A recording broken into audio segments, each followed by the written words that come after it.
For Ohio beer lovers, the alcohol content limit on beer is about to be a thing of the past. Welcome back, everyone. I'm Ellie Merritt. And I'm Mike Jackson. That new Ohio law goes into effect tomorrow that removes the cap on alcohol content in beer. NBC4's Olivia Fecto now with a look at how the change is going to affect breweries and beer enthusiasts. Right now, if you're drinking a beer in Ohio, the limit on how much alcohol it can contain is 12%. But starting tomorrow, that cap will be lifted. And that means some craft brewers are diving into making beers with higher ABVs than this one.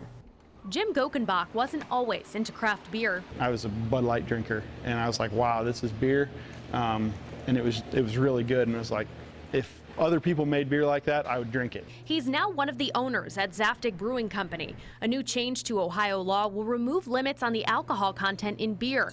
And Zaftig is celebrating with a 16% beer called Old Harvey. There are a lot more consumers who are really excited about the opportunity to get higher ABV beers in Ohio that previously they had to drive to Michigan or Indiana or Kentucky to get. The change may be more exciting for drinkers than brewers. It tend to be more men who are in the collecting beer side of things, so that's the type of beers that tend to be above 12%. So for the people who have big beer cellars, that might be a little more men than women, but women are just as happy to drink these big beers as men are. Brewing higher alcohol beer can be risky. If we brew that beer and something goes wrong with it, you know, that's a big cost to us. It's a $5,000 to $7,000 cost for just 10 barrels of that beer versus one of our normal beers. Still, Kokenbach says there's a big reward.